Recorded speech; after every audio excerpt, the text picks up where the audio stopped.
छठे अध्ययन में और सातवें अध्ययन में भगवान महावीर स्वामी ने क्या फरमाया है, क्या समझाया है,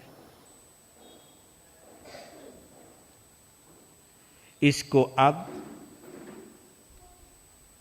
इत्मीनान से, आराम से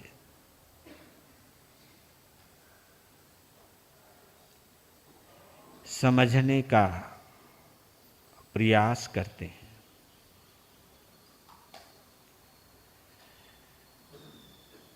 छठे अध्ययन के सार को 4 पंक्तियों में एक कवि ने बड़े सुंदर तरीके से पिरोया है। उसे एक बार सुनते हैं, फिर गहराई में चलते हैं। बंधनों के कर समक्षा, बंधनों के कर समीक्षा, स्वयं सतपथ खोजना, त्राण दे नहीं बंधो बांधव, कर्म फल को भोगना। ग्रंथियों से बच के साधो, ग्रंथियों से बच के साधो, मोह का छेदन करे, विद्या चरण से युक्त हो करे, प्राण ना कोई हरे। कमाल है। 4 पंक्तियों में पूरे छठे अध्ययन का सार समाहित कर दिया। बंधनों की कर समीक्षा, क्योंकि छठे अध्ययन का नाम है क्षुल्लक निर्ग्रंथीय। क्षुल्लक निर्ग्रंथीय। हम कह सकते हैं कि यहां क्षुल्लक शब्द का क्यों इस्तेमाल किया गया, क्षुल्लक शब्द का उपयोग क्यों किया। वो इसलिए किया गया कि उत्तराध्ययन सूत्र में ही अनाथी मुनि जी महाराज के जो अध्ययन है उसका नाम रखा है महानिर्ग्रंथीय। उसका नाम क्या है? महानिर्ग्रंथीय। इसलिए अगर महाशब्द का प्रयोग हुआ है तो क्षुल्लक शब्द का प्रयोग हुआ है। क्षुल्लक का अर्थ होता है छोटा, छोटा। दिगंबर परंपरा में इस शब्द का ज्यादा उपयोग होता है।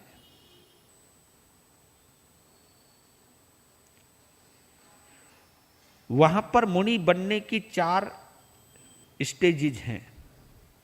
सबसे पहले ब्रह्मचारी, दूसरा है क्षुल्लक, तीसरा है ऐल्लक और चौथी अवस्था है मुनि की।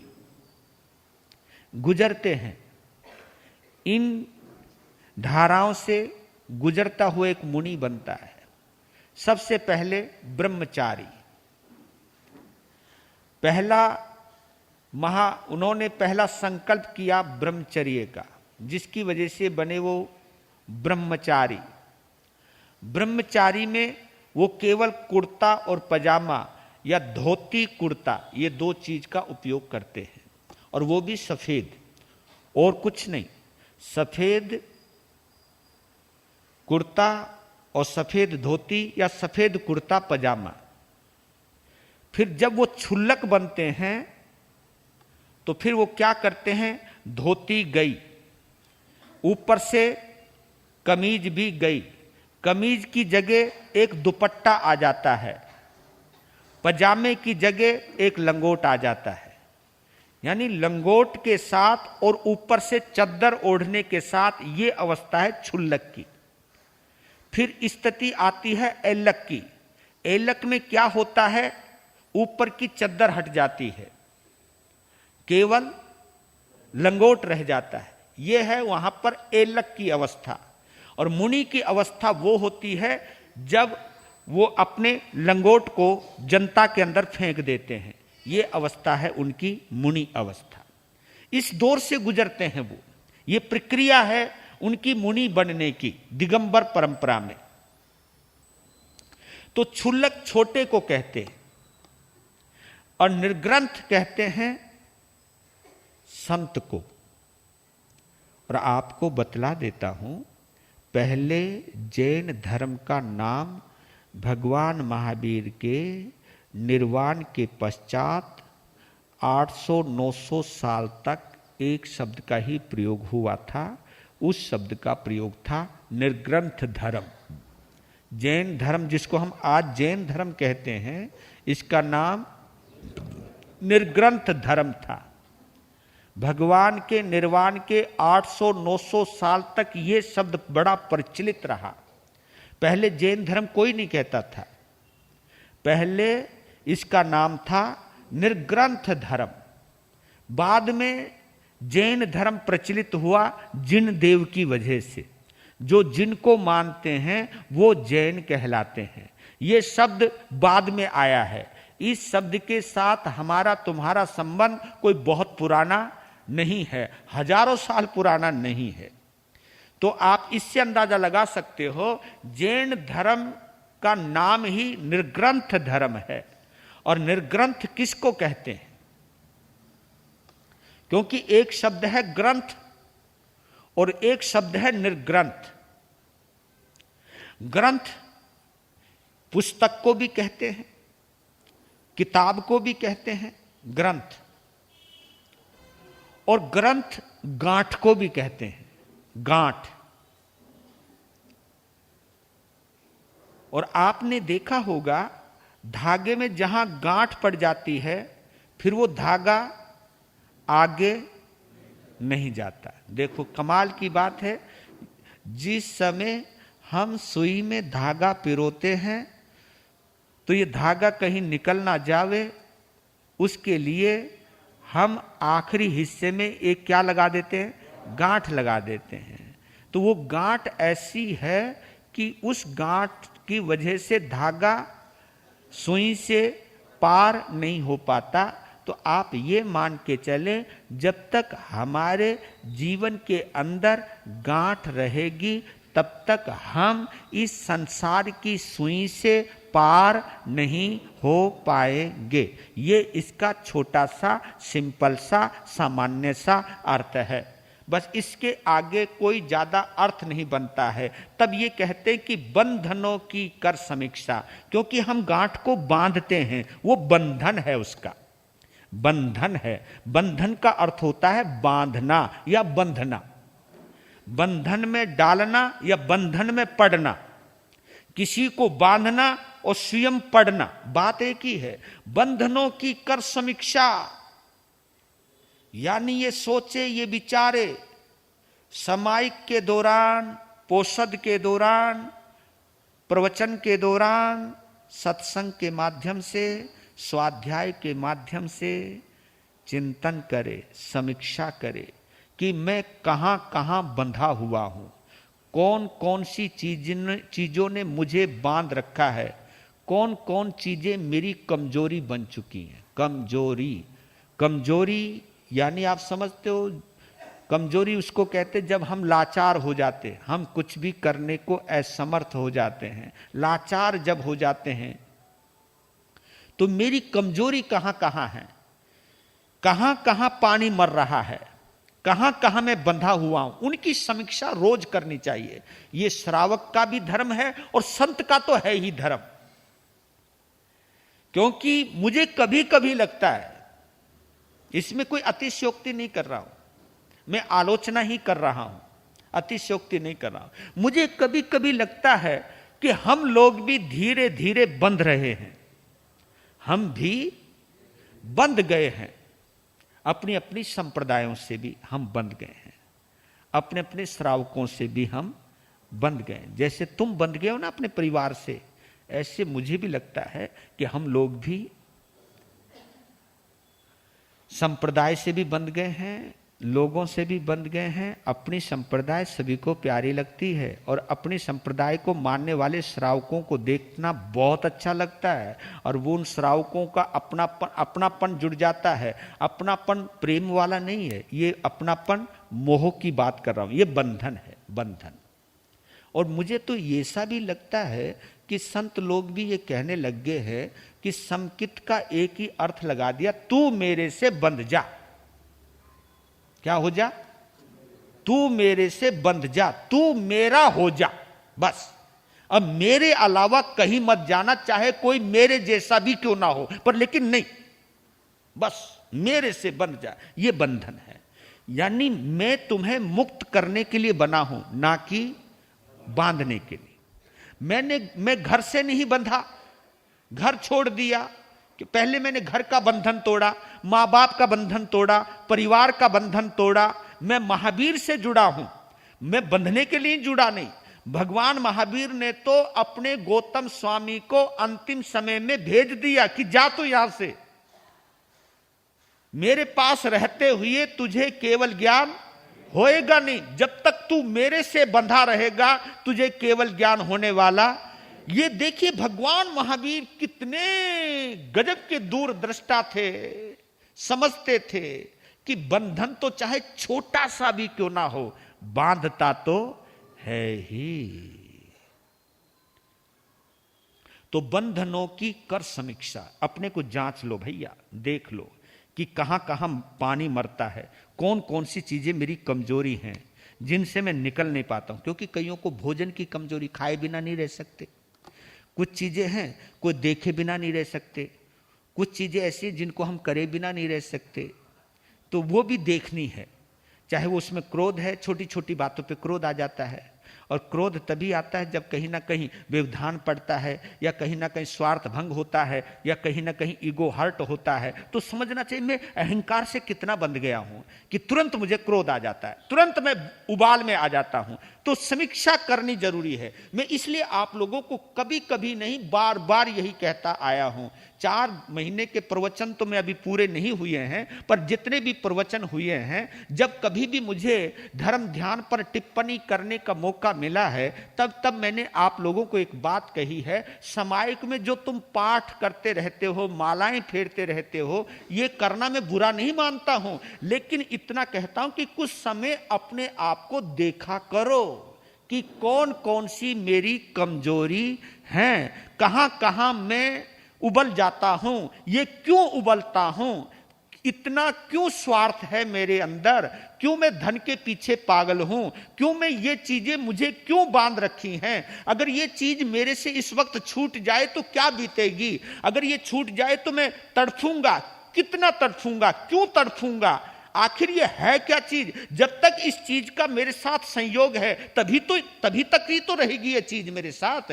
लेकिन ये संबंध बना है, संयोग बना है, तो टूटने के लिए ही तो बना है। मैं इस घर में कब तक जुड़ा रहूंगा, मैं इन रिश्तों में कब तक बंधा रहूंगा। आखिर मुझे एक ना एक दिन तो ये रिश्ते तोड़कर जाना ही पड़ेगा। मैं चाहते हुए भी नहीं रह सकता हूं, जाना ही मुझे पड़ेगा। जब मुझे ये बार बार ये चीज आती है, तब वहां गांठ हमारी कमजोर, और ये गांठ कमजोर होनी बहुत जरूरी है।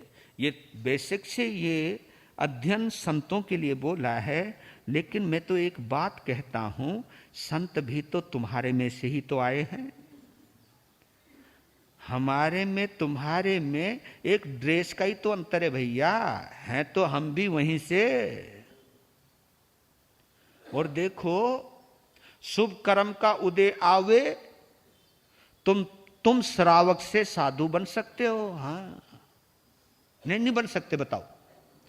शुभ नहीं, मैं बना नहीं रहा हूं, ऐसा टेंशन में काहे को आ रहा, मैं बतला रहा हूं। शुभ कर्म का उदय आवे तो तुम श्रावक से साधु बन सकते हो, और अशुभ कर्म का उदय आवे तो साधु श्रावक बन सकता है, गृहस्थ में भी जा सकता है, श्रावक पने से भी गिर सकता है। ये तो अशुभ कर्म की बात है भैया। अभी हम और तुम सब कर्म के अधीन हैं, इससे बच तो हम सकते नहीं, पर सचेत रहना है, समीक्षा करनी है। क्या आखिरी में क्या बोल रहा है? त्राण दे नहीं बंधु बांधव कर्म फल को भोगना। ये जरूर याद रखना है, त्राण दे नहीं बंधु बांधव, यानी मेरे कितने भी रिश्तेदार क्यों ना हो, मेरे कितने भी सगे संबंधी क्यों ना हो, चाहे कोई ये भी कहता रहे कि तू टेंशन मत ले, मैं हूं ना, लेकिन जब बीमारी आएगी ना तो कोई बचाने वाला नहीं है। जब मौत आएगी ना तो ये सारे रिश्तेदार संबंधी कोई हमें बचाने वाले नहीं है, सब देखते रह जाएंगे। कैसे? ऐसे जब हिरणों के झुंड में से कोई शेर किसी के बच्चे को या किसी के हिरण को उठा करके ले जाता है तो हिरण देखते रह जाते हैं, किसी की पेश, किसी की हिम्मत नहीं होती है, सामने से सब कुछ उजड़ जाता है और हम देखते रह जाते। ऐसा हुआ है और ऐसा होता है। त्राण दे नहीं बंधु बांधव, कोई भी रिश्ते नाते हमारी रक्षा करने में असमर्थ हैं। अपने कर्म फल को भोगना, हर इंसान को अपना कर्म तो भोगना पड़ेगा। इसलिए तो मैं कभी कभी कहता हूं कि मां बाप जो होते हैं ना, जन्म के साथी होते हैं, कर्म के साथी नहीं। हर किसी को अपने कर्म भोगने, अपने कर्मों का भुगतान करना है। तो फिर कहा ग्रंथियों से बच के साधु मोह का छेदन करे। ग्रंथियों से बचकर साधु मोह का छेदन करे। इन ग्रंथियों का जो जोड़ है, तोड़ है, निचोड़ है, वो क्या है? मोह।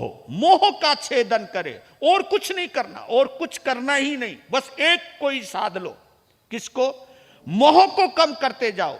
जितना मोह कम होता जाएगा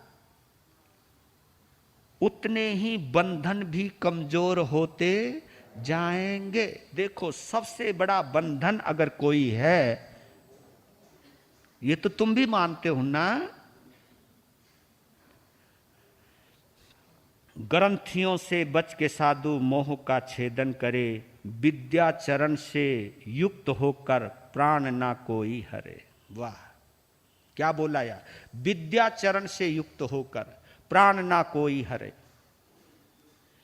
एक समझ ये आ जाए, ये असली समझ बतला रहा हूं। विद्या चरण से युक्त होकर, विद्या चरण यानी जब विद्या हमारे आचरण में आ जाए, जब ये समझ पक्की हो जाए, एक बात ये पक्की हो जाए, जैसे मुझे अपना जीवन प्यारा है ऐसे ही सामने वाले को भी जीवन प्यारा है। हाँ, जैसे मुझे सुख अच्छा लगता है सामने वाले को भी सुख अच्छा लगता है। जैसे दुख मुझे अच्छा नहीं लगता, इसी प्रकार सामने वाले को भी दुख अच्छा नहीं लगता। कोई मुझे गाली दे तो मुझे अच्छा नहीं लगता, तो मैं भी किसी को गाली दूंगा तो उसको कहाँ अच्छा लगेगा। ये समझ जितनी डेवलप होती है, ये समझ जितनी परिष्कृत होती है, ये समझ जितनी मजबूत और दृढ़ होती है, उतना ही मोह कमजोर होता जाता है और उतना ही मैत्री भाव पक्का होता जाता है। देखिए, मोह जितना कमजोर होगा, मैत्री भाव, बोलो, मैत्री भाव उतना ही मजबूत होगा, और मैत्री भाव जितना कमजोर होगा उतना ही मोहनीय कर्म मजबूत होता जाएगा। मोहनीय कर्म की मजबूती में मैत्री भाव कमजोर पड़ जाता है, और मैत्री भाव की मजबूती में मोह कमजोर पड़ जाता है। तो महावीर ने संदेश मोह का नहीं, मैत्री का दिया। मिट्टी में सब भूये सु। और फिर कहा, आपने अभी गाथा जब पढ़ रहे थे उसमें एक छोटी सी लाइन आई थी, मैतिम भूयेसु कप्पय। मैतिम भूयेसु कप्पय यानी सभी जीवों के प्रति मैं मैत्री भाव रखूं।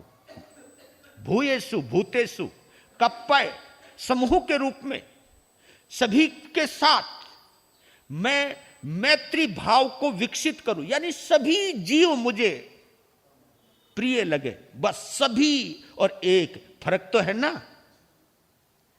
एक के साथ है तो भेदभाव होगा, सभी के साथ प्रेम है तो भेदभाव होने का कोई सवाल ही नहीं। बस ये तरीका है।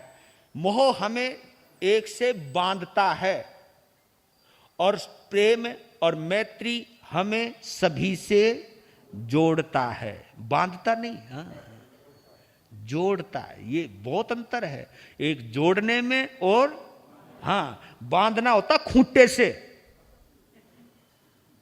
इस समय हम और तुम जुड़े हुए हैं ना कि बंधे हुए हैं। हाँ, और तुम तो बिल्कुल आजाद हो, जब चाहे उठ के जा सकते हो, किसी का टेलीफोन आवे तुरंत उठ के चले जाते हो। हाँ पता लगता है ना, हाँ जुड़े हुए हैं, जुड़े हुए हैं। इसे जोड़ कहते हैं, इसे जुड़ाव कहते हैं। वीर प्रभु की अंतिम वाणी सुन लो और सुना लो, जीवन धन्य बना लो, जीवन विद्याहीन पुरुष ही जग में अपना दुख बढ़ाते, इस अनंत भव सागर में वे बहुरी पीड़ा पाते। अज्ञान अविद्या दुख का कारण, अज्ञान अविद्या दुख का कारण, इनको आज हटा लो, जीवन धन्य बना लो, जीवन धन्य बना लो, वीर प्रभु की सुन लो और सुना लो, जीवन धन्य बना लो, जीवन धन्य बना लो। जन्म मरण और बंधन की करके स्वयं समीक्षा,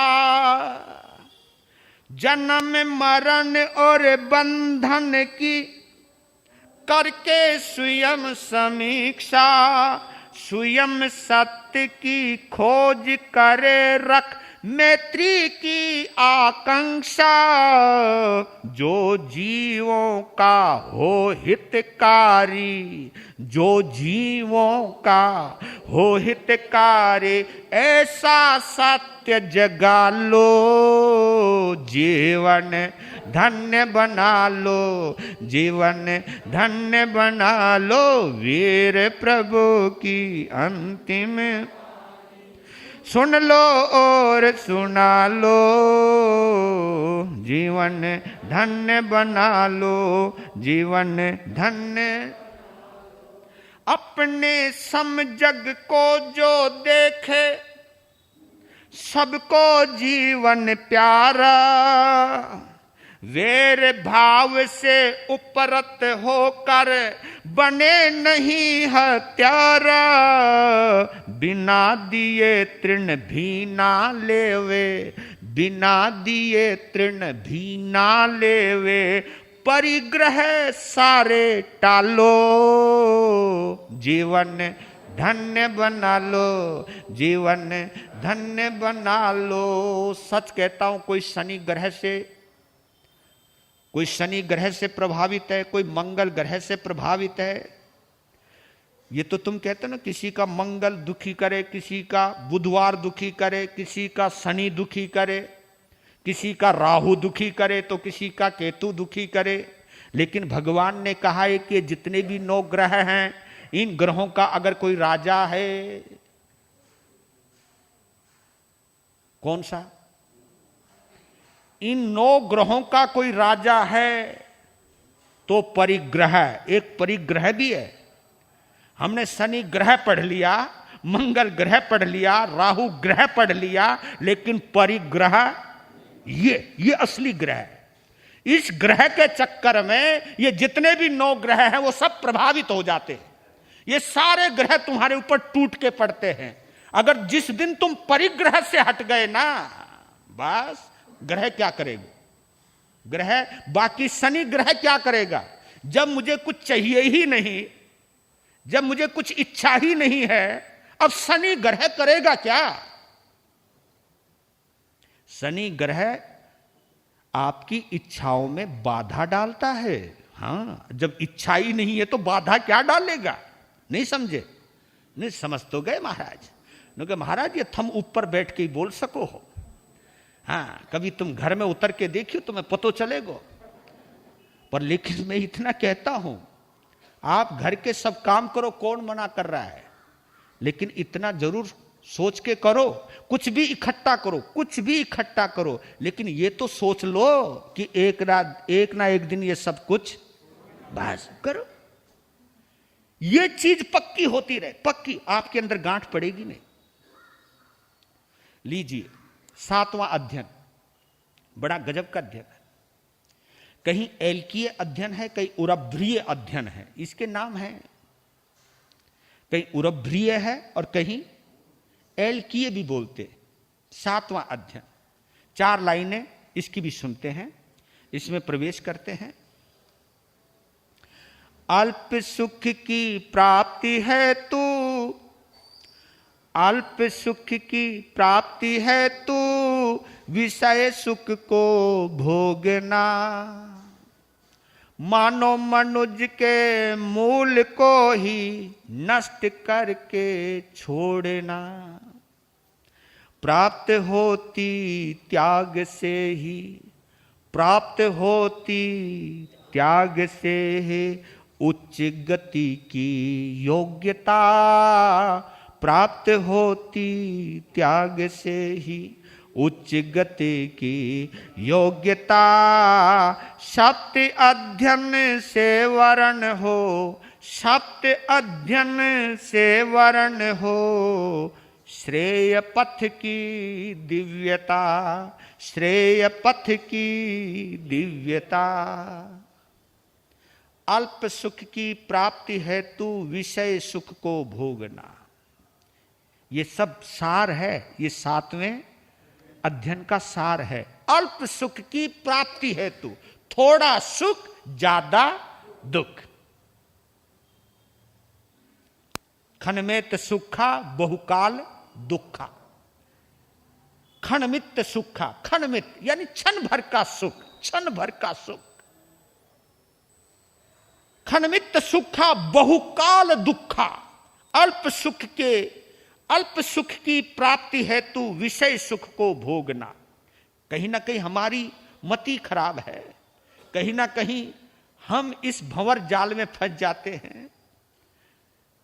कहीं ना कहीं दूसरे को थोड़ा सा सुख मिला, इतराया, देखने वाले ने देखा, ये होता है ऐसे। हाँ, जिस समय शादी के ढोल बज रहे होते हैं ना, हाँ, जिनके शादी के ढोल बज रहे होते हैं और जिनकी शादी नहीं हुई होती है, वो यूं सोचते रहते, यार मजा आ रहा है। ये नहीं पता बेचारा हुआ। ये तो तुमने भी सुना होगा कि लड़की विदा हो रही थी, अपने माँ बाप के लग के रो रही थी, और बहुत ही रो रही थी। पता नहीं नकली रो रही थी, असली रो रही थी, तो वो जाने, ज्यादा ही रो रही थी। तो एक छोटा सा बच्चा जो लड़कों की तरफ से आया था, उसने जो दूल्हा बना हुआ है उसको कहा हाथ खींच के, भाभी रो क्यों रही है, इतना क्यों रो रही है? उसने कान में कहा, ये तो आज ही रो रही है, जिंदगी भर तो मुझे रोना है। हाँ, ये तो आज ही रो, ये तो आज ही रो रही है। उसके बाद मेरी बारी, क्योंकि उसने पूछा ये रो रही है, तुम क्यों नहीं रो रहे? ये रो रही है, तुम क्यों नहीं रो रहे? क्योंकि ये तो आज ही रो रही है। ऐसा हुआ तो नहीं है तुम्हारे साथ? ये अल्प सुख की प्राप्ति है तू, विषय सुख को भोगना।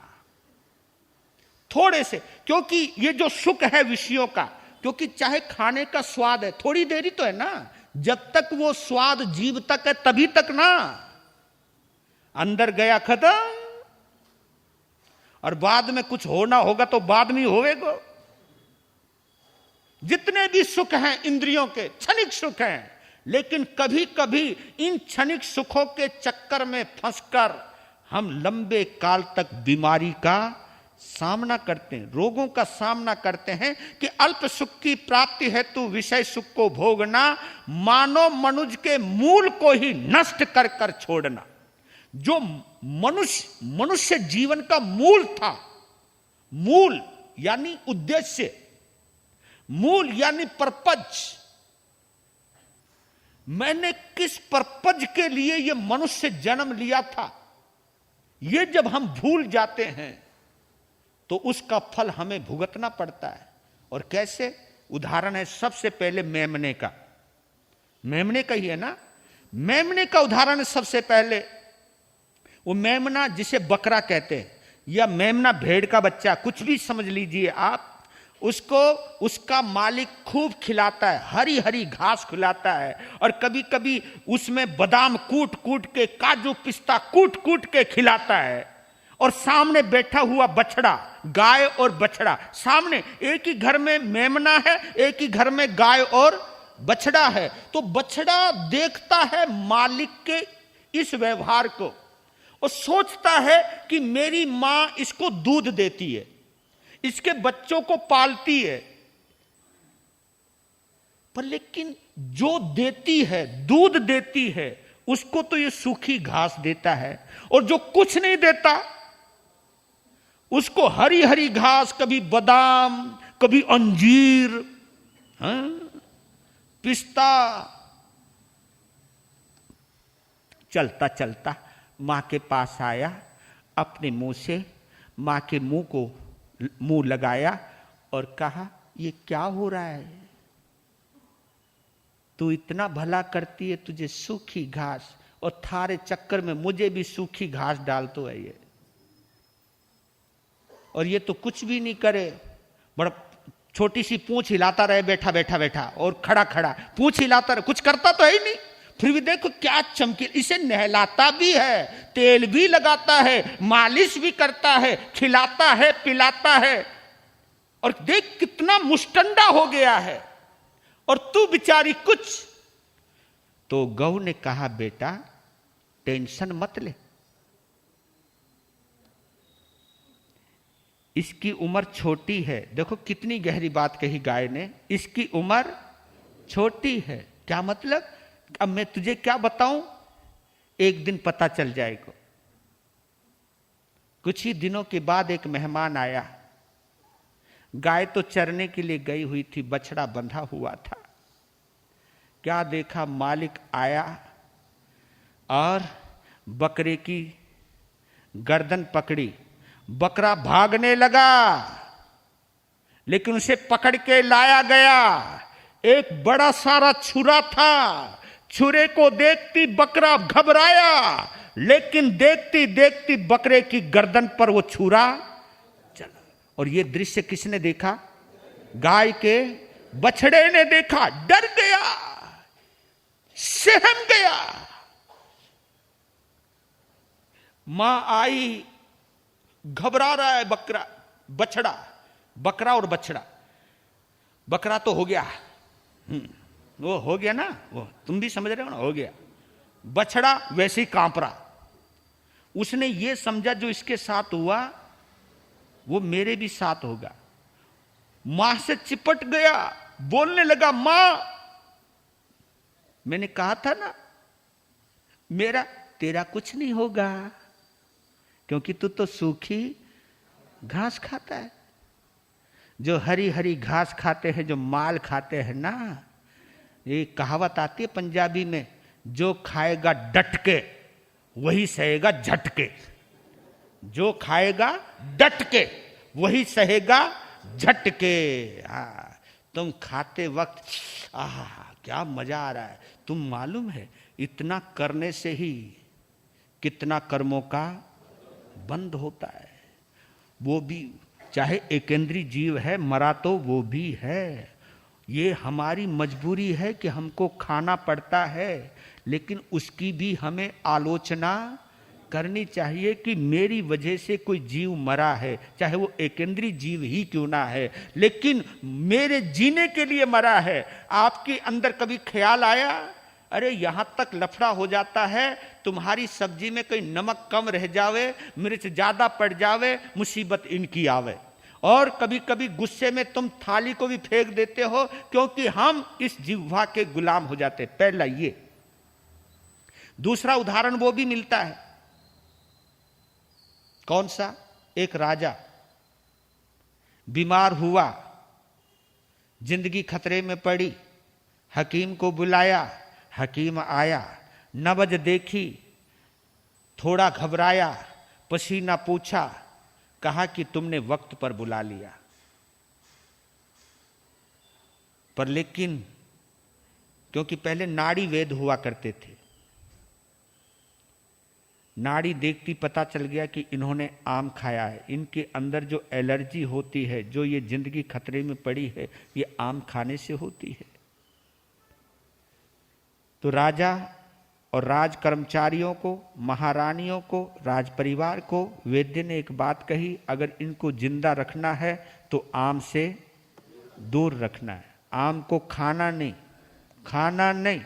अगर इस समय तो मैंने बचा लिया, अगर दूसरी बार अगर इसने आम खा लिया ना, तो फिर ये बचने वाला नहीं। सब कुछ साफ हिदायत दी, साफ कहा कि बचना, अगर जिंदगी चाहते हो, ये तुम राज्य भोगना चाहते हो, तुम सुख भोगना चाहते हो, तो एक सुख का त्याग तो तुम्हें करना ही पड़ेगा, आम छोड़ना पड़ेगा।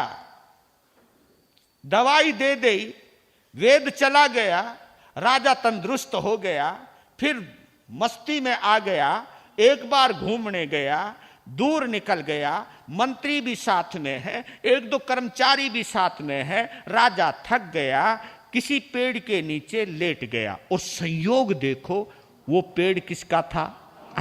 तुम सब समझ रहे हो, तुमने सुना है, तुमने, क्योंकि रोज सुनते हो आप, ऐसा नहीं है नहीं सुनते, सुनते हो।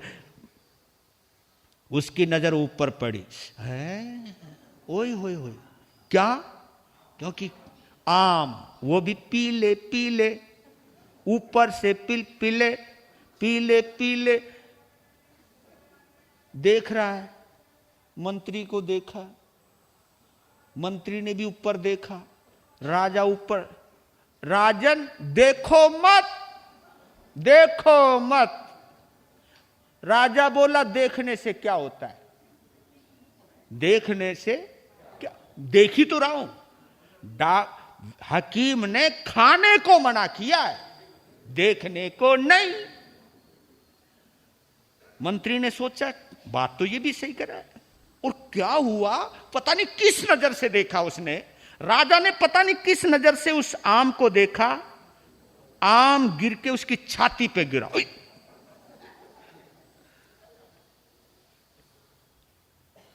तब मंत्री ने कहा, छूना नहीं। नुके छू लिया, ये तो खुद मेरे ऊपर गिर गया, छू लिया, अब क्या करूं? हाथ में नहीं रखना। अरे हकीम ने खाने को मना किया है, छूने को नहीं। देखो, पहले बोला देखने को मना नहीं किया, देख लिया, पता नहीं किस नजर से देखा, भगवान ने टूट के गिर पड़ा, और वो भी उसकी छाती पे गिरा। तब उसको देखने लगा। फिर मंत्री ने कहा, चलो देख तो लिया, छू तो लिया, पर सूंघना नहीं। क्या नहीं करना? सूंघना नहीं। मंत्री, इसमें तो सुगंध इतनी आ रही है, दूर से भी गंध आ रही है, बड़ी अच्छी गंध आ रही है, तो सूंघने को हकीम ने मना कोई किया है? सूंघ ही लो। सूंघ लिया रे, और जब सूंघ लिया, जीभ में पानी आयो, तब मंत्री ने फिर चेतायो कि चलो सूंघ तो लिया, पर खाना नहीं। अरे मंत्री, एक बात बता तू, हैं? मैंने तो नहीं तोड़ा ना, ये टूटा है। और ये बताओ तुझे, ये आम मेरे लिए बना, बाकी देखो इतने सारे आम लगे हुए हैं, कोई नहीं टूटा, यही टूटा। क्यों टूटा? ये मेरे लिए टूटा, मेरी छाती पे गिरा, मैंने उठाया। और सुन, एक आम नहीं, एक फाड़ी खाने से कोई मर कोई जाऊंगा?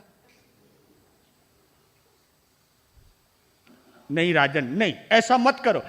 अरे नहीं नहीं, माना कर, अब रहा नहीं जा रहा, अब आउट ऑफ कंट्रोल हो रहा है, मैं रहा नहीं जा रहा। बेचारा मना करता रह गया, उसने एकदम आम को चीरा और खा लिया। खाते ही रंग दिखाया, तड़फने लगा। राजा ने मंत्री को कहा, मंत्री मैं मरने वाला हूं, बचा मुझे। कि इस समय जंगल में क्या करूं, हकीम को कहां से लाऊं, कुछ भी कर, मुझे ले जा, मैं बचना चाहता हूं। अब बोला मैं बचना चाहता हूं, लेकिन कहते हैं कि राज्य में जाते जाते राजा मर गया। हाँ, तो यह है थोड़े देर के स्वाद के पीछे अपनी जिंदगी को। तो एक बार फिर बोलें, देखिए इसका संदेश थोड़ा सा। वीर प्रभु की सुन लो और सुना लो, जीवन जीवन रस का लोभी बन के मेमना, खुश हो करके खाता। जी मन जब अभ्यागत आते, देख देख तड़फाता। भोजन के हित काटा जाता, भोजन के हित काटा जाता। रस आसक्ति छुड़ा लो, जीवन धन्य बना लो, जीवन धन्य बना लो। एक टके के लोभ की खातिर, एक टके के लोभ के खातिर मूल 1000 खोया। आम्र स्वाद के वश हो राजा, जीवन राज्य डुबोया। अल्प सुखों की खातिर आगे, अल्प सुखों की खातिर आगे, दिव्य भोग ना टालो, जीवन धन्य बना लो, जीवन धन्य बना लो। एक उदाहरण को फिर यहां दर्शाया है। 3 वणिक धन लेकर जाते, 3 वणिक धन लेकर जाते, एक मूल ले आया। दूजा लाभ कमा कर लाता, तीजा मूल गवाया। मूल मनुज गति, मूल मनुज गति, देव लाभ है। मूल मनुज गति, देव लाभ है। तीजी दुर्गति टालो, जीवन धन्य बना लो, जीवन धन्य बना लो। वीर प्रभु की अंतिम वाणी सुन लो और सुना लो, जीवन धन्य बना लो, जीवन धन्य बना लो। उत्तराध्ययन में गुंजित होते प्रभु शिक्षा अपना लो, जीवन धन्य बना लो, जीवन धन्य। ज्ञान भाव अज्ञान भाव की यही है परीक्षा। ज्ञान भाव अज्ञान भाव की करके सम्यक तुलना। बाल भाव को तज कर साधक श्रेष्ठ ज्ञान में रमना। गुण दोषों की करे समीक्षा, गुण दोषों की करे समीक्षा। धीर भाव जगा लो, जीवन धन्य बना लो, जीवन धन्य बना लो, जीवन धन्य बना लो। ये आपने सुना होगा कि 3 वणिक गए प्रदेश के अंदर एक ही संपत्ति लेकर के। एक ने ब्याज पर चढ़ा दिया, एक ने व्यापार में लगा दिया और एक ने जुए में लगा दिया। संपत्ति बराबर की मिली। संपत्ति, तीनों को संपत्ति उनके बाप ने दी। बाप ने यह सोचा इस घर का मालिक मैं किसे बनाऊं, 3 बच्चे हैं, लेकिन तीनों की समझ अपनी अपनी है, लेकिन किसकी समझ कितनी है इसको जांचने के लिए 3 बच्चों को समान संपत्ति दी, विदेश में भेज दिया, प्रदेश में भेज दिया, और ये कह दिया कि इतने साल के बाद आना। हाँ, उतने साल के बाद आए। एक जैसा गया था वैसा आया, जिन कपड़ों में गया था उन्हीं कपड़ों में आया। बेटे को कहा कि आ गया, नुका जी आ गया। क्या किया? कुछ नहीं किया, कुछ नहीं किया। पर लेकिन जिस सूट बूट में गया था तो वैसे ही आया। नुका और क्या, जितना पैसा था हम समझ गए थे कि महारो बाप दिमाग वालों है, कुछ ना कुछ करने वालों है। ये सोचना, ये हमें देखना चाहता होगा कि ये मैंने जो दिया है ये क्या करता है। देखो जी, आपके पैसे को मैंने खर्चा नहीं, 1 पाई खर्ची नहीं, फिर भी मैं भूखा मरा नहीं। सारी संपत्ति वैसी की वैसी, क्योंकि ब्याज में लगा दिया। जो ब्याज का पैसा आया उसी में खाया और पिया। कि बाप जब बोलेगा दे मेरा पैसा, दे दूंगा। लोग ले पकड़ अपना पैसा, लोग ये लो जी गिन लो। अरे वाह। दूसरा आया, क्या देखा? गया था अकेला, आया पूरे रथों के साथ, बछड़ों के साथ, मालगाड़ियों के साथ, इतना लंबा। अरे ये क्या? नुका जी आपका पैसा मुझे बहुत फबा, बहुत फबा। मैंने व्यापार में लगा दिया वो पैसा, और इतना पैसा आया, उसका इतना पैसा मल्टीप्लाई अगर मैं करूं तो 1000 गुना आया। और ये सब उसी दौलत की करामात है। बाप ने उसकी तरफ देखा, नुका हाँ ठीक है, जिसका जितना दिमाग उतना कर दिया। अब तीसरा आया, आहा, फटे हुए कपड़े, फटे हुए कपड़े, चेहरे का रंग उड़ा हुआ, गाल धसे हुए, ऐसा है जैसे कोई भिखारी हो। बड़ी मुश्किल से पहचाना बाप ने भी, खून था, पहचान लिया। अरे तेरी हालत कि हमने तो ये सोचा था कि खाएंगे पिएंगे मौज करेंगे और क्या। हाँ, हमारे बाप के पास कोई दौलत की कमी तो है नहीं, पर लेकिन मारो पैसों एकदम उजड़ गयो। फिर क्या किया? उनके भीख मांग करके खाया, कपड़े भी नहीं ले पाया।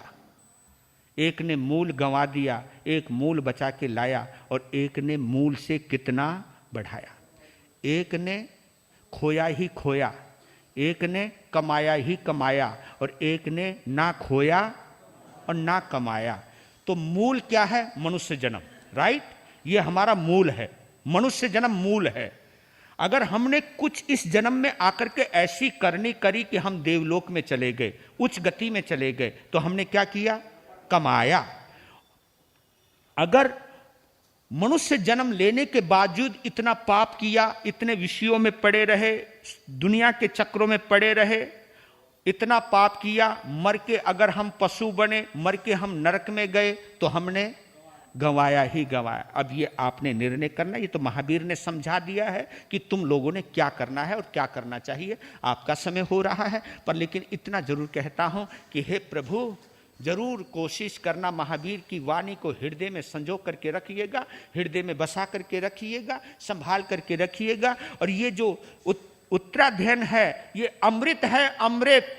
इस अमृत की पहचान कीजिएगा, लेकिन पहले सुनिएगा, सुनने पर गौर कीजिएगा और समझने का प्रयास कीजिएगा। वीर नाम के हीरे मोती, गुरु नाम के हीरे मोती, मैं बिखराऊं गले गले।